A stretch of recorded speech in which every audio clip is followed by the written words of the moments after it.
Yeah, say something. Yo, Alright. yo. Lift the mic up. Just you want to be close as you can. Okay. Yo, And make sure you talk loud. Okay. yo. Yeah. Make sure the interview Mic check. you'll be able to hear. Cool. Okay. Literally is no pressure. I'm your host, Bangum Bug, and we got a special guest. Go ahead and introduce yourself. Mike the model from New York City. I'm out here. Shout out to Bengal for having me. That's what's up. Okay, Mike the model. So I guess kind of like give me a little bit of detail on what you do and what you trying to accomplish in the industry. Well, I used to rap, but now I no longer rap. I fell back from that. Now I'm modeling for black-owned clothing. So my goal is to become a male model for black-owned clothing. A no male model. That's my goal. Okay, so what's your ethnicity? You look like I'm Puerto Rican and black. Okay. Yeah. That's what's up. Okay, so you from New York, so like I guess tell me like how was it growing up in that area? Well, I grew up in the projects. It was rough. Like, you know, a lot of drug dealers, gang members. So it was rough growing up in New York. So, but when you grow up in the hood, you get, either you'll be a part of it or you just not. So I know New York, they got some of the biggest rats I've never seen. And I remember it was a video. It's like a group of people that go around with dogs that train to catch rats. But yeah. They said they not putting no dent in like the rat population. But I guess it's just something they like to do. Yeah, we got rats as big as cats. Yeah. Yeah. Okay, so did you grow with both your parents? Nah, just my mom's. So do you got a relationship with your dad or like? Nah, I never met him. He passed away in 2008, but I never met him. So Okay. my mom's just raised me. My mom was in the streets. Okay, so do you know his side of the family or you nothing like that? I know a couple of them, but I really don't talk to them because it's like I don't know y'all. But my mom said I should reach out, but I'm like, nah, I'm good. Okay, so what about your mom? Y'all real close? Yeah, we were close. Okay,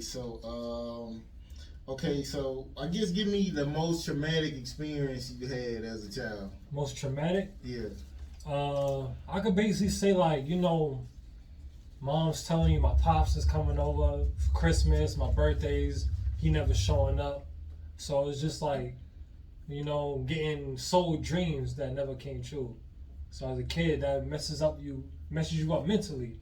So Yeah, you see like the movies where the kids be sitting by the window, like that shit is sad as hell, boy. Yeah. Waiting on his dad to come through. Boy, he never come. Okay, so what would you say your biggest blessing and your biggest lesson in life so far? My biggest blessing, I could say, was leaving New York was my biggest blessing. Because once I came to Atlanta, I got presented with so many opportunities. My biggest blessing was my biggest lesson was being around the wrong people. Being around the wrong people, I got incarcerated, I had to do some time. But that was my biggest lesson, to stop being loyal to disloyal people. Well, I'm gonna ask since you brought it up. So what was you locked up for? Assault and battery and gang affiliation. But so it's like just being around the wrong people. First I caught 2 felonies for robbery, but then the case got dismissed because the victim never came to court. But then the second one, I really did some time for the fight I had. Okay, so what was it like being locked up? Was it depressing or some people they sound happy as hell when they be in there. So how was it when that shit is not easy. Well, it's like when you gang affiliated, it's different. They put you in the opposite gang that you are in the cell. So like if you're a blood, they gonna put you with Crips. If you're a Crips, they gonna put you with Bloods. That sounds dangerous. Yeah, it is. Like that's how the COs are so like. The COs, I was locked up in Virginia. The COs are racist. Yeah. So they was like, oh, we'll just put them in there, let them kill each other. So that's how the COs, I'm saying, but it seemed like the prisoners would catch on to what they doing and that should make them get along. Nah. But they just was like, fuck it, nah. I'm gonna do what they trying to. Yeah, like it's not easy. Like I don't understand. I always talk about that on Facebook, how people brag about jail. Cause being in there is not easy and it's not cool. So it's like, why would you brag about that? Some people love that shit. I don't know how. Yeah, some people love that selling crack lifestyle. They feel like you a bitch if you don't do it. You know what I'm saying? Yeah. So it's just, I guess, another addiction, man. So do you feel like fear is stronger than love, and why? Yeah, I feel like fear is stronger than love. I seen a video that Tupac said that. It was a video I watched with Tupac on when he was like, trust nobody, fear is stronger than love. Cause he said all the love he gave didn't mean nothing when it came to fear. Yeah. So I felt that because I feel like if people fearing you, they're not gonna love you because they're so afraid of you. So it is two different ways to go about that. Yeah, but they not gonna fuck you over if they know you. Yeah, that is true.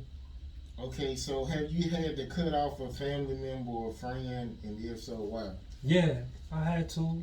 Well, basically they cut me off because I was running the streets and a lot of my family members didn't get along with that.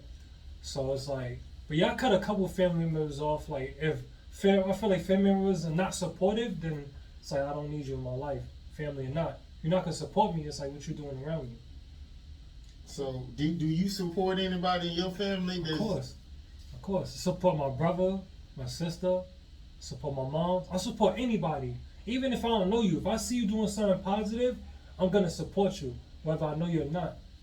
So, I just like people I like, hustlers and go-getters.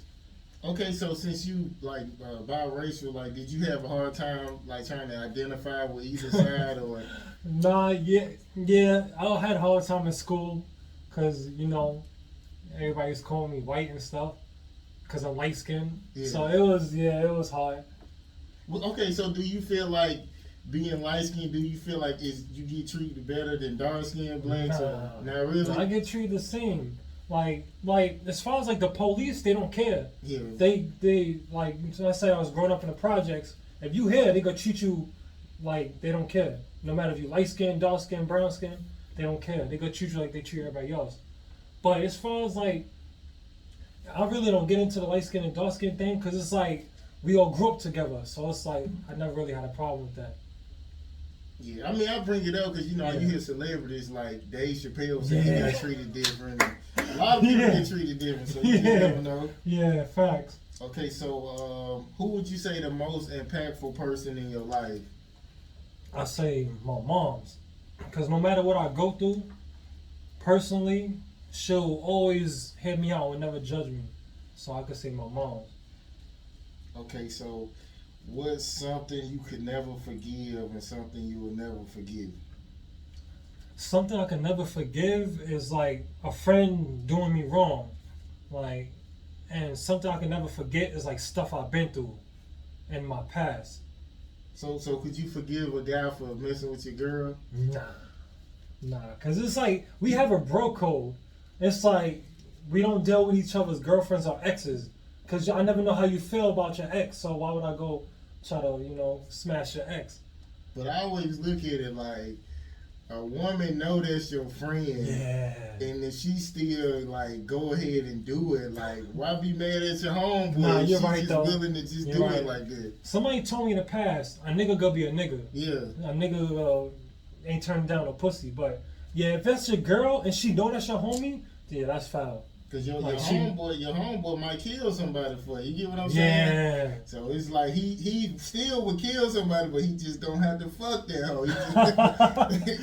Yeah, facts. Yeah, you gotta be mad at I'll never get mad at a dude for try to get on my girl. Yeah. I will get mad at my girl on how she responds because that's how you gotta look at it. Know, yeah. Yeah. If she don't let you know, then you know that's not the one for you.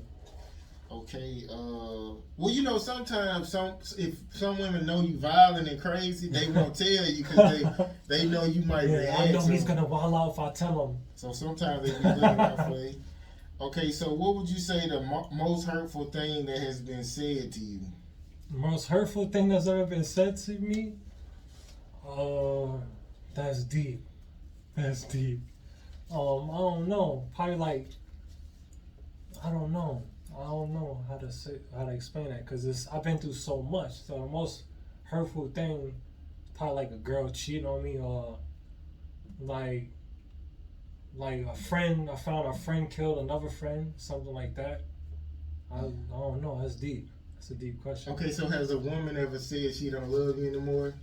Yeah. And okay, so how did you take it? Did you believe her or like what went through your mind? Like me and my ex was going through problems. She said that, but it's just like if you going through like if your relationship ain't going nowhere, and it's a chick tell you I don't love you no more, it's like you think like, damn, what did I do to make her not love me no more, or something like that. I be feeling like she ain't never loved me in the first place. Yeah, it'd be like that sometimes. If she could tell you that after you've been loyal and stuff, then it's like you always felt like that. You just was waiting for the right time to say it. And you know what's something good to do? Look up to like, it's books on how to tell somebody lying. And I know one of them is they'll look off in a different direction. Wow. And I remember I asked this girl, I was like, I looked in her face, I was like, you love me? She just turned off and then looked back in and I started laughing. So it's good to like research stuff like that and learn a little bit like about psychology. Like it'll help you deal with these women. Okay, so have you ever been depressed and like what would you say the best way to deal with it? I've been depressed, and the best way to deal with depression is to vent to somebody. That's a listening ear. Vent to somebody who will give you advice and let them know, yo, bro, this is what I'm going through. I need some advice. That's the best way to, because I used to drink, and I thought drinking would help my depression, and then it only made it worse. So, like, do you smoke? Nah. You don't smoke? Okay, so have you ever been abused or abused a female? Nah, I don't hit women. I can't do that. So no woman ever hit you? Nah, yeah, I went through some shit like that with my ex. She's one of them chicks that get mad and want to throw shit at you. Yeah. So it's like... It's a video on it's Instagram with this Asian lady. Every time her husband say something, she kick off her shoes and throw shit. Yeah, that shit is funny. But yeah, you have to stop that shit early, man, because if you don't, they gonna keep going. Yeah, and they gonna feel like it's okay to do that. Yeah. Okay, so what would you say your regrets are in life, and have you had a regret in your career so far? A regret in my life is just, I could say, dealing with certain people. Knowing it's a bad situation, but my loyalty is like, you know what? I'm gonna just do it anyway. So that's one thing I regret, saying yes to things I should have said no. Give me an example. Like basically like doing things with people that I thought was my friends, like running the streets, doing stuff with friends that I thought was really my friends, and I get in a situation and then I'm like, damn, these are really not my friends. Okay, what do you fear losing the most? My life and my freedom. The most, I'll say my life. My life. Because freedom, you might lose that and you go get it back. But life, once you die, ain't no coming back. Okay, what's something you can't live without? Something I can't live without? I can honestly say, family. Mom, sister, brother. Okay, if a female if a female watches her ex's social media, and like how do you feel about that? You feel like that's a red flag or what? Yeah, cause I'm like, if you done with your ex, why you still on his page? Why you still watching what he's doing? If a chick does that, that means she's not over her ex. That's all that means. That's how them hoes still be fucking them. Yeah, you never know. When they get the chance to. Okay, so what do you feel like one of the dumbest things you ever did besides getting locked up? One of the dumbest things I ever did was like in New York City, hop the train. Like they got the turnstile you gotta pay. It's like a cop was there, but I ain't have no change on me. But I had money in my pocket. I hopped the turnstile. He gave me a ticket for $200. Damn. Yeah, but I had money in my pocket to pay for a card, and I didn't want to pay. I just hopped it, and the cop caught me. That was the dumbest shit ever. Like I should have just paid for it. He was in plain clothes, probably. Yeah, he was a detective in plain clothes.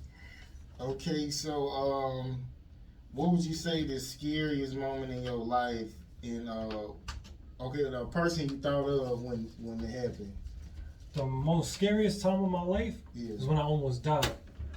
That was like, I can't lie, that was scary. When I almost got killed in New York. Okay, so, what's been the craziest thing you've been talked into doing? Damn. I want to answer that. The most craziest thing I ever been talked into doing was like, I don't think I should say this, but I did a lot of things. I did in the street that my friends was like, "Yo, do this," and I should have said no, but. Okay, I gotta ask the obvious. What does that teardrop mean on your face? Oh man, yeah, that's a crazy question. Yeah, I got this a couple years ago, but yeah. Okay, we'll leave it at that. Okay, we're gonna get into some stuff that was on the internet. The first thing I want to talk about. Did you see 42 Doug when he tongue kissed his son's neck? I almost threw up, man, when I seen this. Yeah, that was bugged out. What was your thoughts on it when you seen it? Why would you do that? There's just certain things you don't do. Like if you got a son, I know that's your son, but kissing on him on his lips and stuff like that, like that's just, I feel like that's too much. When he did that, I'm like, come on, son, like nah. He had a song where he was saying he sucked dick or something. And then the song got changed. Yeah. So, yeah, these rappers be wildin'. These rappers be wildin'. I don't know what's going on with that. I don't know what they be doing behind closed doors. Okay, this I don't know if you had to deal with, like, when you was in and when you was out. Like, you ever had somebody in jail and they call you too fucking much, man? Like on the phone? Yeah, they just call you, like, someone be having to get cell phones. Oh, yeah. Like, I never had that because I never had access to cell phones, but I seen other inmates that had cell phones and they be blinging off all night, like, and then they be like, "Damn, you call me more when I'm locked up than I'm home." Yeah. So I never understood that, how you get more like support in there than when you're out. Yeah, I don't even really like talking to bitches every day, so no. I definitely don't want no nigga calling me every day. Yeah. Okay, have you ever seen this, like a woman who will brag about, like, I guess finessing a man, but it actually make her look bad? Yeah. Like she'll say, all the time. I used you and... Yeah, like, oh, this nigga's broke. This nigga's broke, taking me out on dates. Yeah, women nowadays love doing that. I feel like Cardi B and Megan Thee Stallion brainwashed them to just use men for money. So I'll be always looking on Facebook seeing chicks bragging about that, how they got a man for his bread. But that only makes you look broke. Because if you have your own money, you don't gotta use a man for his money. Okay, so I guess, I don't know, you seen that interview with Wack and 6ix9ine? That shit was like 3 hours. I checked it out, but okay, Wack basically saying like 6ix9ine really a civilian, so he don't really see him as a snitch. But he still feel like he gangster. He trying to compare himself to John Gotti. So what's your thoughts on it? I just feel like, first off, 6ix9ine, like, see, I know him as Danny. I don't know him as 6ix9ine. I know him as Danny growing up in New York. So it's like, once you put yourself with gang affiliates, you get put in that category. Ain't no like, oh, I'm nothing. Because you want to run around with red and blue flags, you're going to get looked at as a blood or crip. Oh, you used to know him when he was up there? Yeah. And how was he act? Like, how he used to act? Like when he was just a comedian, like one of them people that just make videos, funny viral videos on Instagram and social media. He was that type of dude. But I think when he bumped into Jim Jones, that's when he got put on the rap game. When he bumped into Jim Jones and he put him on. Jim Jones got him put on with the music. And all of a sudden he's a super blood. I'm just like, the fuck? That shit is funny. Okay, so what's your thoughts on the baby comments? He was saying if you didn't show up today with HIV or AIDS, any of the deadly sexually transmitted diseases that'll make you die in 2-3 weeks.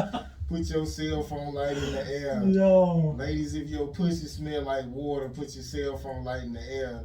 Fellas, if you ain't sucking dick in the parking lot, put your cell phone light in the air. So what's your thoughts? Yo, when I see that shit, I'm like, yo, bro, you wild out, son. This is some shit you should keep to yourself. He shouldn't have never said that. I heard he got kicked out of like 8 festivals for that. Like, he should never got in front of the whole world on the stage saying stuff like that. He should have kept it to himself. But you know, that sounds like something common people say. Yeah. Like, in the club. Yeah, but you don't just get on stage like, yo, if you don't suck dick, put your thumb up. Like, you don't do shit like that. Because, you know, the gay community is sensitive. So you got to take that shit to another level. So he should have just never said that shit. Okay, I gotta bring this up too. Okay, Yeah. I hear like when people are models, like matter of fact, this comedian was saying he had a homeboy who was modeling, but he said he had to quit because so many fags was like coming on to him. So like, what's your experience with modeling so far? Well, gays do run the fashion industry, and I had a couple gay fashion designers that want me to model for them in their shows, but I was like, no, I don't get down like that. Like, I let them know off rip, like, listen, that's not my cup of tea. Whatever you got going on, that's cool, but nah, I'm good. I mean, so what do they say? They be like, they hit me up on Facebook and be like, how you doing? My name is such and such. I would love for you to model my clothes. But then, like, I'll show my girl, like, I look at their profile, like, nah, I'm not doing that. Nah. I'll be like, nah, I'm good. I just hit them back and I'm good. But you'll have, as a male model, you'll have a lot of gay men try to recruit you into modeling their clothes. But I'm like, nah, I'm good. So do you feel like you would get farther if you was gay, since there's so many gays in the... It is. I don't know, but I can't comment on it because, you know, I don't get down like that. But it's like, if that's how dudes get down, then that's how they get down. I think I get more respect because I'm real with my modeling. Like, I'm real. I keep it 100. But yeah, I had a couple dudes try to inbox me on some funny shit, but I'm like, block.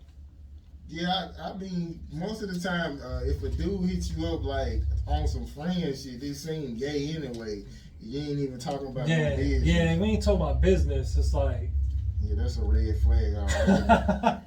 Okay, it was a video of some women twerking at a funeral.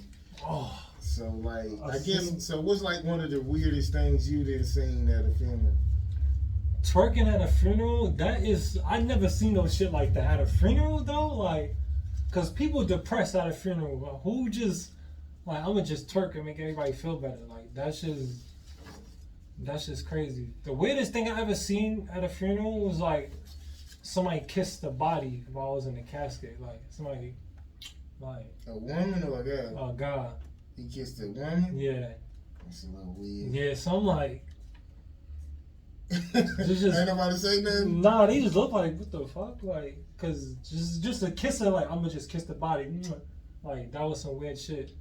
Okay, so have you ever caught a guy at a female house you was smashing? Like, you pulled up too early or something and the dude was over there? Not catching smashing, but like, when I was younger, I used to see friends I used to chill with at girls I was messing with houses. I'd be like, fuck, what's good? Yo, bro, what you, like, the hell? That shit is weird though. Like, to see a dude you chill with at a crib with a chick you smashing. So it's like, either, do you tell your homie you're smashing, or you just look like, yo, the fuck? I didn't have bitches like it. It was one time I went over there and it was a car park.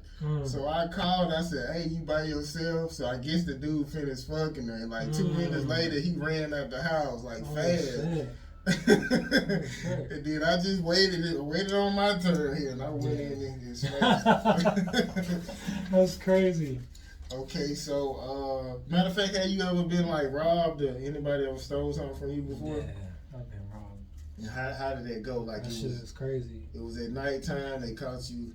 Caught me locking, cause I had a chain on. I was walking through a neighborhood I wasn't supposed to. Had a chain on, so a dude pulled out a gun on me.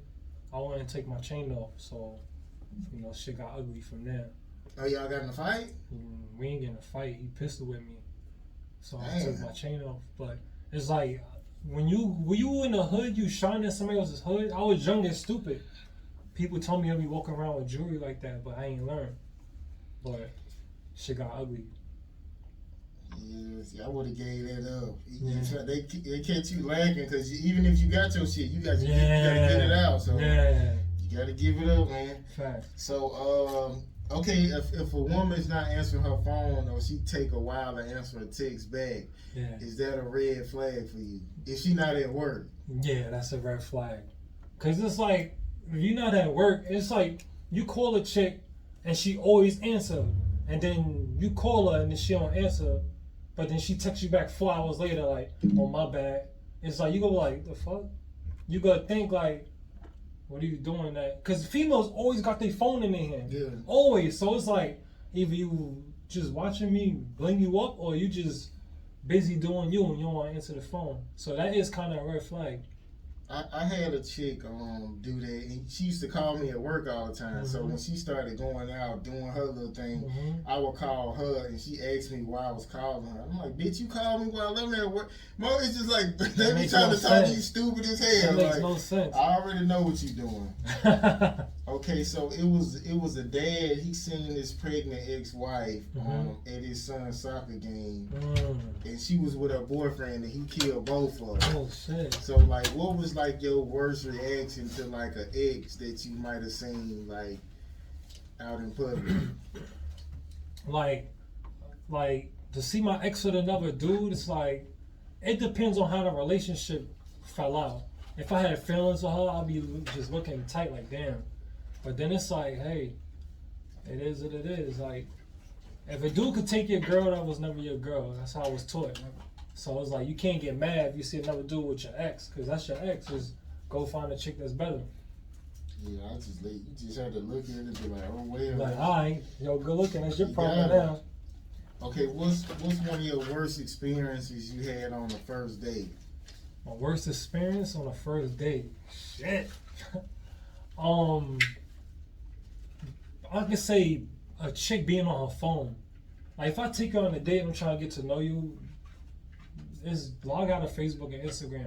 That's the worst when you're trying to get to know a chick and then she's on her phone. Like it depends. If I know I'm a fuck still, I ain't gonna be tripping. But if she acting like I'm not gonna fuck, then she just that's like gonna be a problem. Talking to you like, yeah, that shit is crazy.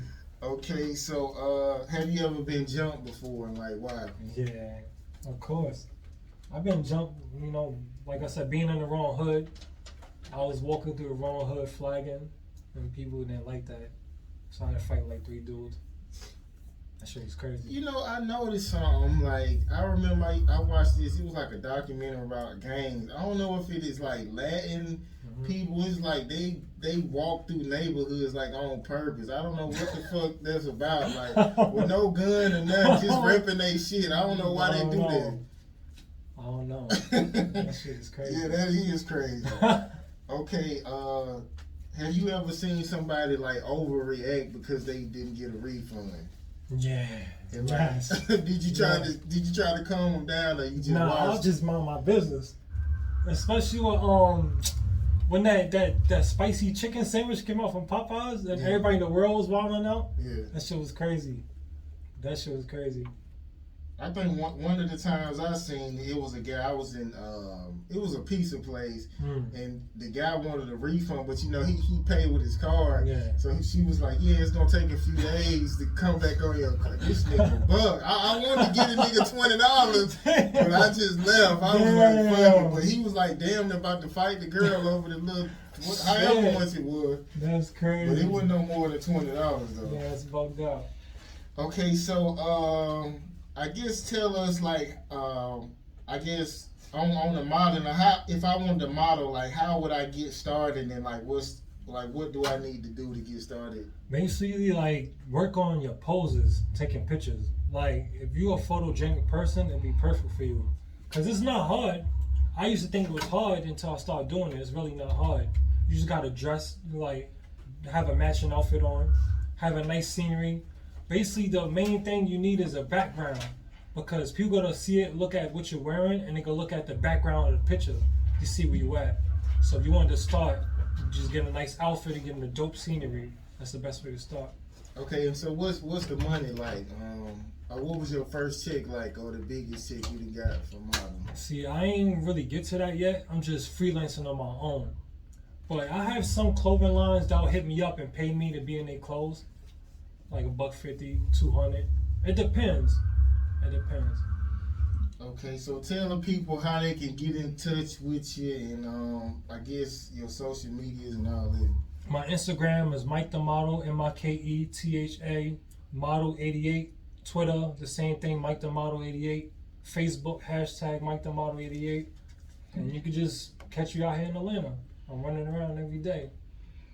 All right, I guess we're gonna get into the next interview, and I guess I'm gonna play another song before we